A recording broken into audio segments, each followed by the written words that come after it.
जय श्री कृष्ण दोस्तों, जय श्री राधे।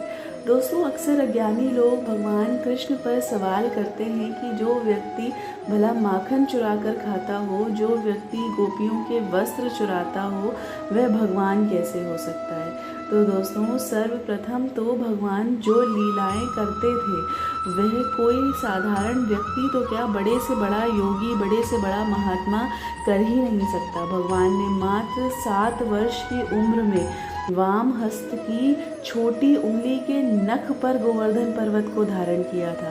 तो दोस्तों, जो लीलाएं भगवान ने की वह कोई साधारण व्यक्ति तो क्या, कोई बड़े से बड़ा योगी महात्मा भी नहीं कर सकता था।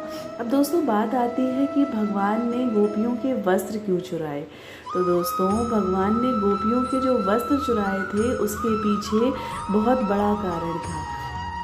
दोस्तों, एक बार गोपियाँ अपने वस्त्रों को यमुना नदी के बाहर रखकर नदी में स्नान करने प्रवेश करती हैं। जब स्नान करके निकलती हैं तो क्या देखती हैं कि उनके वस्त्र वहाँ नहीं हैं।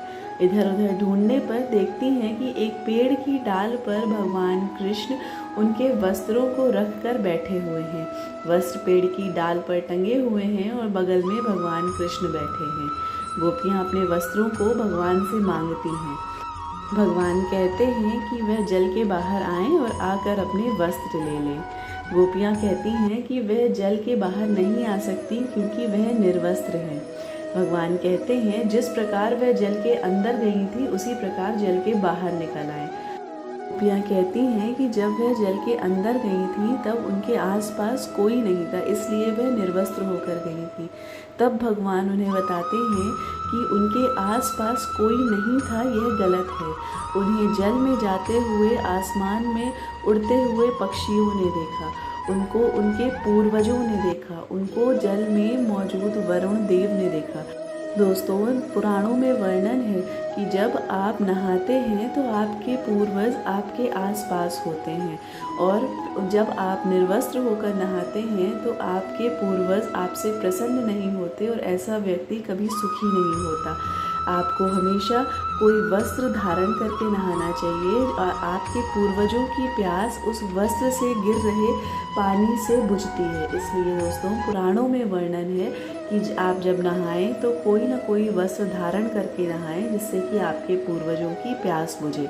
दूसरी चीज़, जब दोस्तों आप नहाते हैं वरुण देव आपके आसपास होते हैं। वरुण देव तो जल में मौजूद ही होते हैं। जब आप निर्वस्त्र होकर नहाते हैं तो यह वरुण देव का अपमान होता है।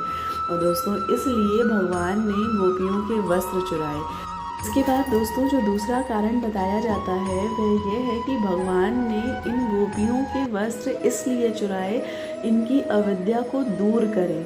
दोस्तों, भगवान जानते थे कि यह गोपियाँ पूर्ण रूप से भगवान के लिए समर्पित हैं, पर इनके आगे से अभी माया का पर्दा नहीं हटा है। यह गोपियाँ कोई और नहीं, अपने पूर्व जन्म में बड़े बड़े भजनानंदी, बड़े बड़े संत महात्मा, बड़े बड़े योगी, बड़े बड़े भक्तजन, जिनको कि भगवान ने ये अवसर प्रदान किया था कि वे इस जन्म में गोपी रूप में भगवान के साथ लीलाओं में भगवान के साथ लीला करके उन अपने आप को धन्य करेंगे। पर दोस्तों, यह गोपियाँ पूर्ण रूप से भगवान के लिए समर्पित होने के बाद भी इनके आगे एक माया का पर्दा था। यह माया क्या थी? इनके वस्त्र। दोस्तों, इनके वस्त्रों का हरण करके भगवान ने इनकी माया को हटाया। भगवान ने इनके वस्त्र वापस भी किए थे। भगवान ने इनके वस्त्रों को, जब इनकी माया को दूर कर दिया तब इनके वस्त्रों को वापस कर दिया। भगवान इन गोपियों का समर्पण जानते थे, पर इन गोपियों में अभी भी वह भाव नहीं आया था जो कि सांसारिक माया मोह से इनको विरक्त कर पाए। जी हाँ दोस्तों, जब कोई व्यक्ति स्त्री पुरुष के बंधन में बंधा रहता है तो वह अभी भी सांसारिक माया में फंसा हुआ है और वह पूर्ण रूप से भगवान के प्रति समर्पित नहीं है।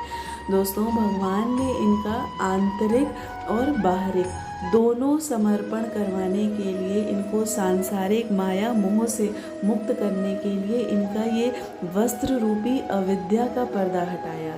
अगर ज्ञात हो दोस्तों, जब कोई व्यक्ति संन्यास लेता है तो उसको किसी पवित्र नदी में निर्वस्त्र होकर यह कहलवाया जाता है कि आज से उसका भगवान के सिवा कोई नहीं है।